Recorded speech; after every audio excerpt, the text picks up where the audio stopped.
que tem vamos dizer assim, a dimensão, a perspectiva é de trabalhar nessa questão da promoção da saúde, né, e de nós também nos responsabilizarmos, né, pela nossa própria saúde.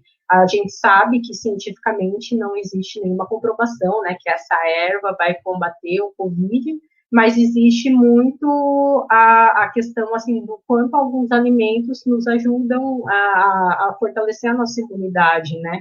Então, a discussão também acaba sendo essa, a saúde num plano mais integral, enfim, e mais geral. Acho que mais, eu não sei como eu estou de tempo, tá? Posso? Tá. Bom, então, mas eu estou finalizando aqui, né? Acho que uma outra iniciativa também, já que a ideia é a gente compartilhar, né, enfim, algumas iniciativas, né, que emergiram aí diante desse novo cenário do Covid, foi a realização de um plantão de auxílio, né, para as pessoas que estavam com dificuldade de conseguir se inscrever no aplicativo do auxílio emergencial. E essa é uma questão também que nos faz pensar, né, em muitas coisas. Por exemplo, o quanto que esse sistema ele é desenvolvido e às vezes é difícil mesmo, né? Assim, se você não tem muita habilidade com a tecnologia, acaba sendo um pouco difícil de você compreender qual é a lógica, né, desse sistema para acessar a renda emergencial. Ou mesmo dependendo do tipo de celular que você tem, baixar o aplicativo, né? Nem sempre a memória é suficiente, o nível de conexão ou de acesso à internet, né, que você possui. Então, assim, existe uma série enfim, né, de elementos que vão ressaltando também nessa questão da desigualdade e essa questão, eu nem vou entrar aqui no âmbito, por exemplo, das populações rurais, né, que existe muito essa discussão que, em alguns pontos, né, enfim, do território rural, as pessoas elas não conseguem ter o acesso, né, à internet para fazer essa inscrição. E aí, né? Isso só acentua uma crise que já está colocada, né? Eu acho que é importante dizer isso. Além disso, eu acho que a gente pode ir pensando mesmo, né, assim, numa perspectiva aqui de fechamento, e pensando que falar, né, em todas essas implicações que foram citadas, e pensar na dimensão global e local do território, remete a pensar naquilo que Milton Santos nomeia como revanche do território, né, e anunciando uma utopia, né, que ele chama do período popular da história. Então, como se fosse um grito do território, né, e esse grito, enfim, né, essa revanche, como uma potência de manifestação de uma vivência política educativa no cotidiano desses territórios. Essa vivência, ela é tecida por diferentes elementos, né? Por elementos que são educativos, eu olho muito para aquilo que é chamado de mediação pedagógica, e sempre na perspectiva da história como movimento, né? Na história como movimento e o território, enfim, e a história como pauta das contradições que a gente vive. Eu acho que a gente, se você quiser fazer a tua fala, Cá, e aí a gente vai trocando aqui. Mais uma vez, obrigada, Joane. Bom, tu me suscita muitas questões, né? E, enfim, uma delas é que os atravessamentos sobre a noção de território, né? Então, noção de território e opressão, principalmente ligando as questões que pretendo discutir na minha dissertação, né? Haja vista que o conceito de território é utilizado como uma dimensão das relações sociais. Então, logo frente aos intensos processos de exclusão social e de mortificação dos corpos, né, que se evidenciam, ou melhor, que se escancaram nesse momento de Covid, elas são reiteradas pelas políticas neoliberais, né? Então, isso se faz urgente, pensar esses espaços, territórios, como forma de compreender melhor as conflitualidades referentes a quaisquer movimentos sociais e entendendo dessa forma que o território ele vai demarcar mais que um lugar geográfico, né? Acho que isso que a gente tem que deixar bem claro. Então, quando a gente entende, de uma maneira geral, a questão do território, não necessariamente a gente está falando apenas de um território demarcado geograficamente, né? Mas, sobretudo, de um locus socioterritorial, né? Onde múltiplos sujeitos vão se interconectar, né? Frente à raça, à sexualidade, ao gênero, etnia, dentre outras questões.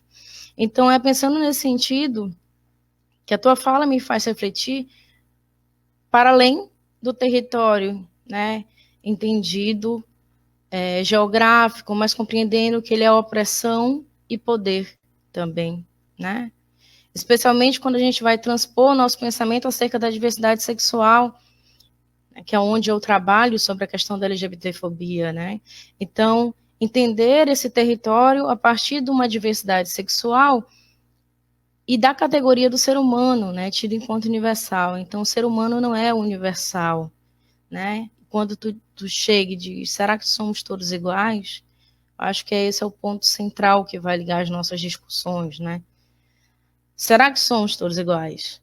Tendo em vista que, historicamente, alguns corpos eles já vão ser demarcados enquanto clandestinos, exclusos, mortificados, quer seja por sua cor, sua orientação sexual, pelo seu gênero, pela sua classe. Então, nesse sentido que a tua fala também vai me remontar os ditos da Angela Davis e da Judith Butler, né?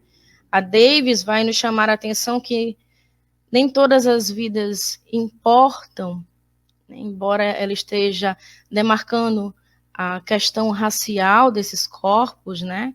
E a Butler vai além, ao expor que se de fato todas as vidas importassem, sequer precisaríamos defendê-las, né? Dizer que seus corpos importam, que seus corpos pensam, que seus corpos pulsam vida. De fato, se fôssemos todos iguais, penso eu, sequer precisaríamos estar fazendo essa live hoje, né? Então, essas reflexões elas apontam para a necessidade de se pensar, né, e problematizar discursos e a própria categorização da sexualidade heteronormativa, bem como os preconceitos, discriminações que são transversalizadas por esse corpo, né? Principalmente em tempo de Covid, já que a gente está em frente de um paradoxo dicotômico que o próprio Mbembe vai chamar a posteriori de necropolítica, né? Onde o Estado, pela via de um dado poder, ele vai submeter determinadas populações a condições de vida que lhes vão conferir um status de mortos-vivos. Então, nesse momento eu compreendo que há vidas que parecem não ocupar lugar nenhum, né? Estão em zonas territoriais demarcados pela própria morte. Então, já são sujeitos, por assim dizer, invisibilizados. E quando a gente toma o corpo LGBT ou a comunidade LGBT, né, eles já estão completamente fora do padrão, né? Esse padrão é heteronormativo, imposto socialmente, né, e historicamente, e que se reitera em momentos de Covid, a partir do subdesemprego, né, e principalmente, né, sobre esse corpo cujo a morte se estabelece tanto psíquica quanto física, né? Onde a LGBTfobia me parece ser algo naturalizada, bem como todas as disparidades sociais onde esses sujeitos estão experienciando todos os dias, né? Então, é o desemprego ou o subemprego, se nós formos pensar, né, as travestis, os transexuais, no sentido, né, de prostituição. Será que esses sujeitos, de fato, né, a grande maioria também estão em situação de rua? Como é que é com essa questão de lavar a mão? Quais são os cuidados? Enfim, né? Então, são corpos que, além de serem demarcados pela morte, em função da sua sexualidade, são também demarcados pela classe, são também demarcados pela raça. Então, são sujeitos que estão, sim, frente ao desemprego, ao racismo e à inacessibilidade à moradia e alimentação. Então, aqui a identidade de gênero e sexualidade estão em jogo e se interconectam com outras opressões. Por isso que, em meio a uma crise pandêmica, essas questões se apresentam no atual cenário através das expressões sociais, advindas de um sistema de produção que se retroalimenta pelas lutas de classe, pela produção de morte, de zonas de morte de populações específicas. Então, o Covid ele vem nos ensinar que, frente às opressões e os espaços territoriais que tu acaba de falar, há sujeitos em privilégio e há sujeitos em desprivilégios, né? E que hoje, mais do que nunca, se faz urgente também, quando falarmos em território, quando falarmos em morte, né, ou da necropolítica desse Estado, que sim, é um Estado genocida, de uma maneira interseccional. Então, não se trata tão somente da classe, mas há outras questões que estão transversalizadas, né? Então, acredito que entender a política de morte, a banalização que se perfaz nesses corpos, sobretudo, não permitir que estes sejam aclamadas, reverenciadas, como a gente tem visto em todos os momentos, né? Embora que a gente não vai se ater a essas discussões, mas os próprios discursos do atual presidente acabam, né, aclamando e reverenciando o genocídio desses corpos, né, sejam eles demarcados pela raça, pela sexualidade, pelo gênero. Então, um ponto importante é que a gente não romantize, né, esse distanciamento, esse isolamento social, mas que a gente entenda que ele também se apresenta enquanto um emaranhado complexo frente ao corpo LGBT. E aí fica um questionamento, né? O que é que vem antes? A sexualidade, ela vem antes ou ela vem depois? E aí, como não se tem uma resposta, e nem é preciso, acredito eu, se ter uma resposta, eu entendo que isso está frente a um emaranhado complexo desse corpo LGBT, desse território, né? Então, eu findo com os ditos do Vladimir que a luta contra a desigualdade social e econômica é a principal luta política. Então, quebrar esse paradoxo é tarefa de todos nós.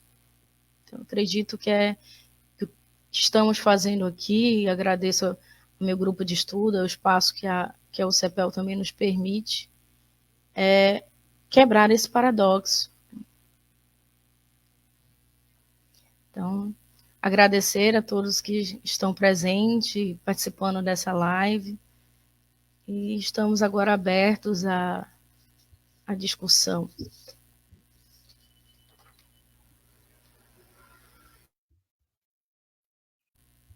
Algumas pessoas a aqui... gente abre para alguns questionamentos, tá? Sim, estou vendo alguns comentários, né? Luana Fontoura, Camila, sempre nos trazendo reflexões, discussões intensas e necessárias. Fabrício, adorei, Jô. Vamos agradecer, né, aos amigos. Agradecer aos amigos, à família que está assistindo. Os elogios, sim, sempre bem-vindos.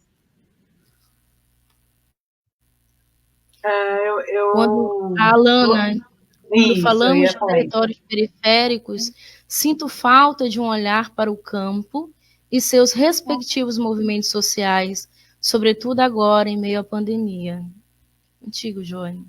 Pois é uma questão, né, assim, eu particularmente acabo estando mais envolvida com o cenário urbano, né, e os movimentos do campo a gente vem acompanhando em alguns espaços, enfim, né, maiores, assim, de discussão, mas são questões mesmo que precisam ser levantadas, né, e principalmente em relação a essa nova lógica, né, que vem se colocando com o advento da pandemia, de uma necessidade maior dessa virtualidade, né, vamos dizer assim. Então, por exemplo, dentro da área da educação, uma das discussões que vem assim se tornando mais mais expressivas, né, vem sendo a própria questão do EAD, né, do ensino à distância, porque como que eu vou conseguir garantir esse ensino, né, do EAD para as populações, e aí a gente vai colocar, né, meio que no mesmo pé, assim, né, para as populações periféricas, que às vezes não têm um espaço na casa adequado, né, enfim, para assistir a aula, não tem uma conexão da internet que seja, vamos dizer assim, minimamente favorável, né, assim, para assistir uma aula o tempo todo, e as populações rurais também, né, nesse contexto, assim, como que a gente vai garantir o direito à educação a partir dessa lógica, né? A ideia aqui não é deslegitimar, né, o EAD, ele tem a sua utilidade, enfim, né, e a sua importância, mas será que esse é um momento em que, né, esse ensino EAD ele vai conseguir democratizar realmente a ideia da educação?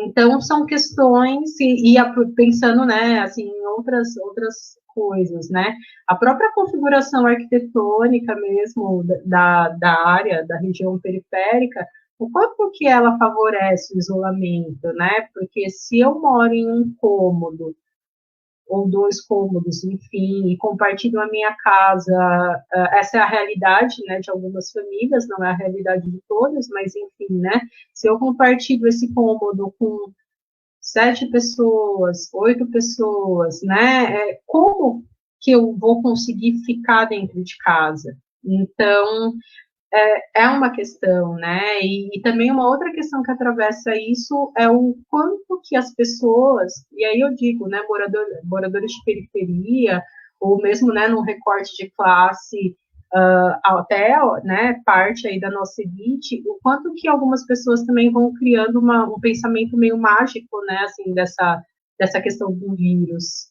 Eu acho que isso é importante, porque muitas vezes parece que se não acontece concretamente com a pessoa não vai dar a importância devida, né, e tomar os cuidados devidos. Então, a gente tem uma tarefa educativa, política educativa, que no caso que é imensa, né, assim, para lidar com todas essas questões. E aí eu tô lendo um comentário aqui, na verdade, da Carla, que ela fala que o campo, né, o rural, no caso, o território rural, também é atravessado por essas interseccionalidades, né, como a Camila trouxe na fala dela. E porque, lógico, né, durante muito tempo esses conflitos eles foram anulados nos territórios rurais, os conflitos raciais. E esses grupos também são atingidos de formas distintas, né? Eu acho que essa dimensão da interseccionalidade, ela precisa perpassar a discussão, né? A gente sabe que o recorte a gente não superou a luta de classes, né? Parto dessa concepção, mas falar em luta de classes sem o viés da interseccionalidade torna o debate incipiente. Isso é fato.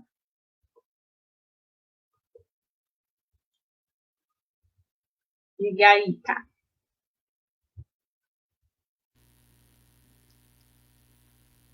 Importante debate, né, Bruna Gouveia está dizendo, nos faz refletir muito sobre a grande falácia de que estamos todos no mesmo barco.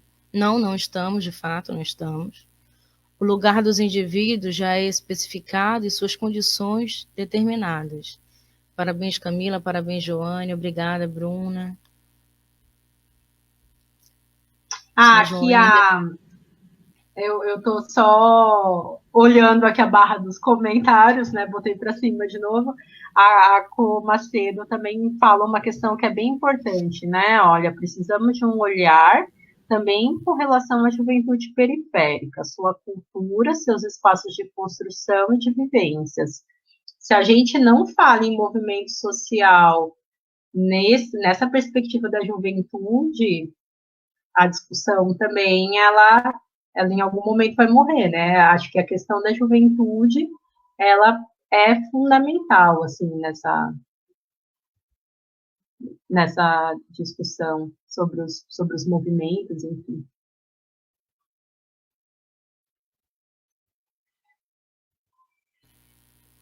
PPG também. A periferia sofre junto aos movimentos sociais e populares, o estigma reproduzido socialmente, estigma frente aos discursos que tentam invisibilizar os modos de existência e de resistência. Frente aos desafios, esta live apresenta as estratégias, alianças e reinvenções desses coletivos. Justamente, né? Pensarmos como a gente vai reinventar esses coletivos, esse território, né? E acho que acrescento mais uma questão, né, Kai? E aí é bem pautada no pensamento freiriano.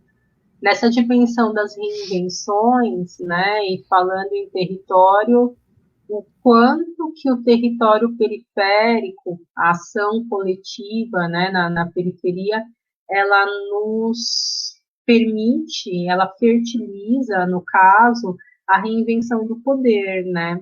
Acho que a reinvenção do poder é algo que a gente pode se debruçar, né, em relação a isso, né, nessa questão mesmo das lutas de enfrentamento, né, pela sobrevivência e pela superação dessa crise que a gente vive.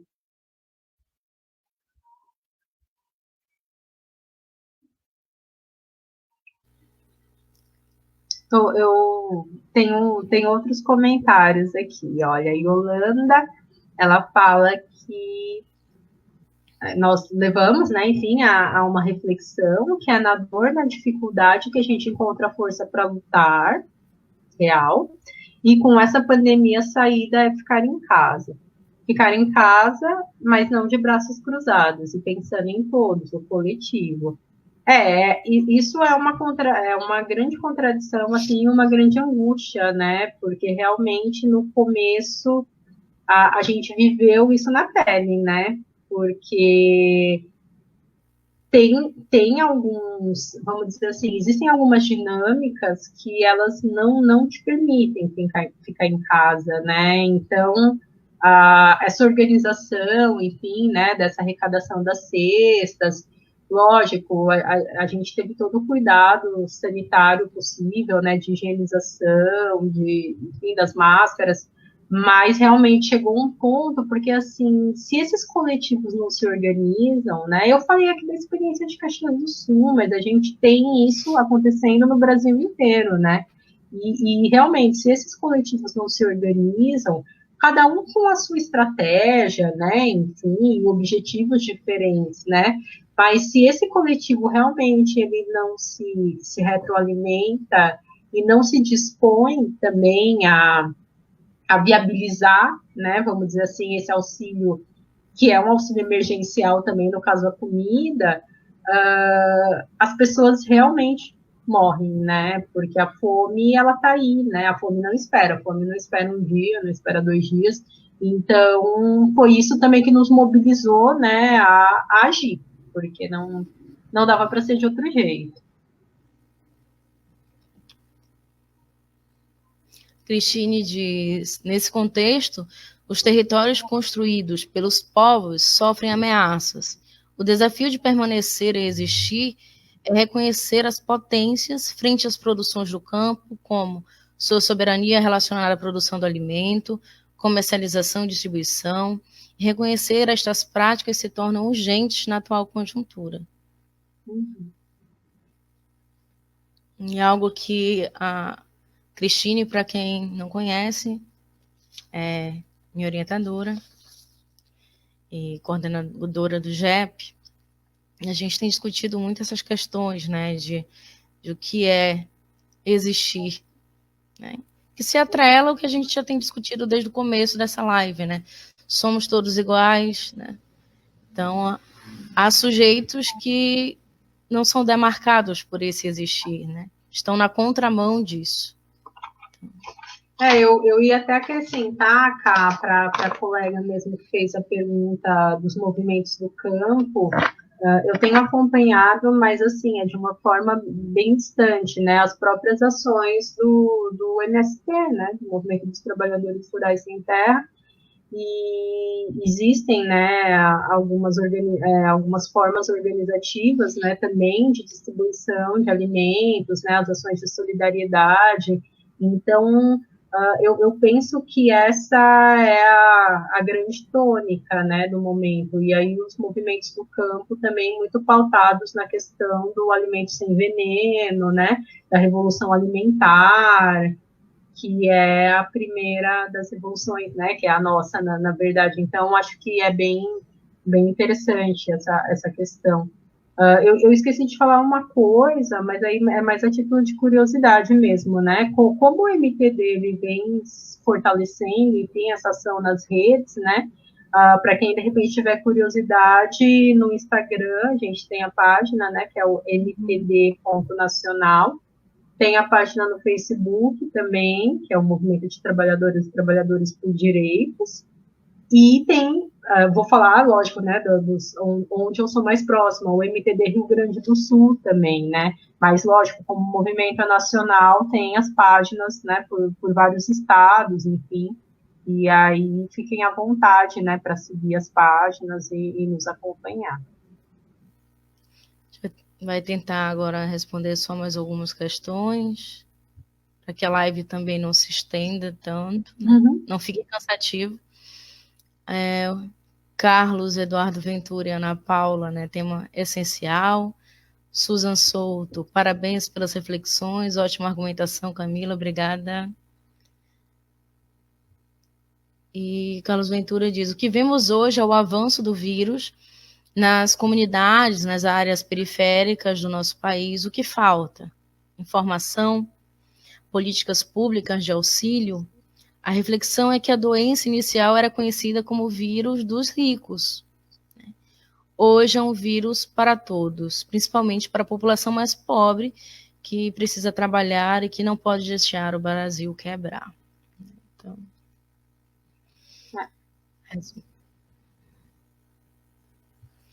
bom, Carlos e Ana Paula, né? Então, desde o começo, a gente tem falado sobre essas questões, né? De que, sim, a gente vive frente a um Estado genocida, né? Um Estado cuja necropolítica se perfaz sobre todos esses corpos que anteriormente eu interseccionalizava, e que sim.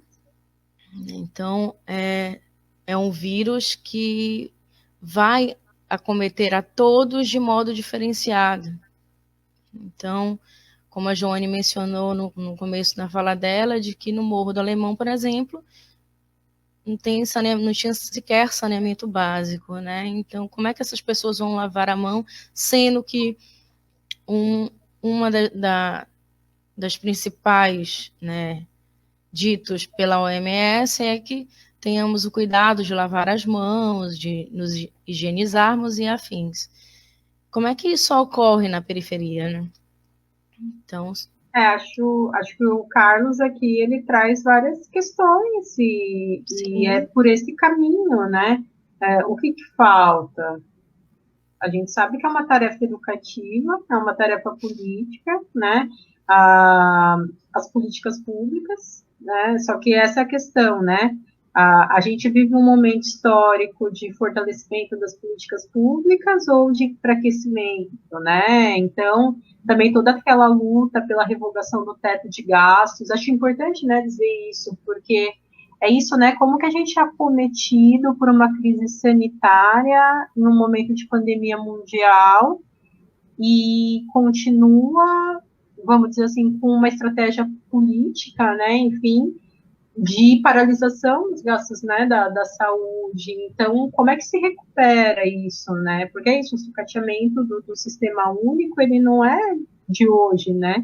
Ele é uma crise que vem se desenrolando. Então, todas essas questões, né, elas são importantes, assim, de serem pensadas e o fortalecimento do coletivo, acho que nesse sentido, né, as bases. Eu sou meio suspeita também, porque essa é a minha direção de trabalho, né, eu acho que quanto mais a gente fortalecer a nossa base, né, no sentido mesmo político, educativo, tudo isso, né, potencializa, né? A gente não sabe se resolve, mas enfim, potencializa a luta de enfrentamento, né? Que é um enfrentamento histórico. Sim.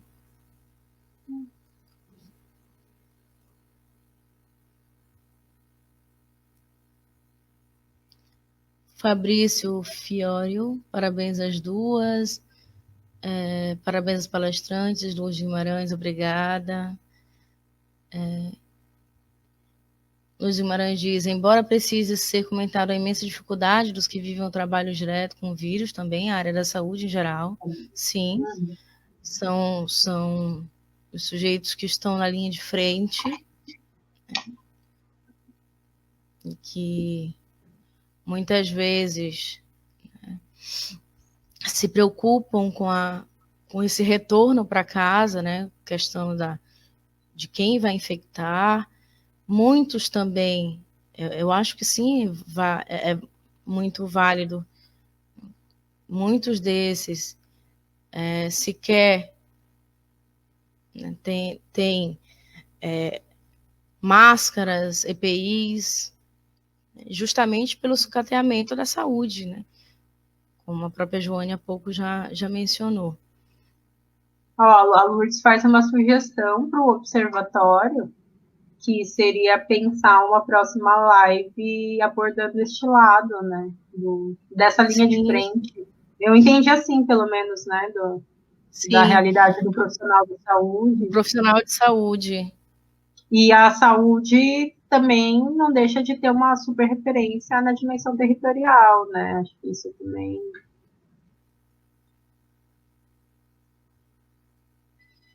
A saúde também, né, compreendido como um todo, né? Maqueiro, médico, enfim, um enfermeiro, né, o quanto que esses sujeitos estão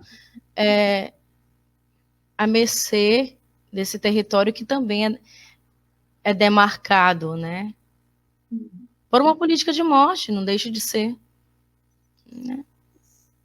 Aí só também aqui, né, talvez a gente vai encaminhando a nossa conversa para os finalmente, mas eu estou lendo o comentário da Luana, que ela colocou, né, como pedir ou orientar o isolamento como prevenção ao Covid-19 para uma família que vive em um único cômodo, realidade da grande parte da população periférica.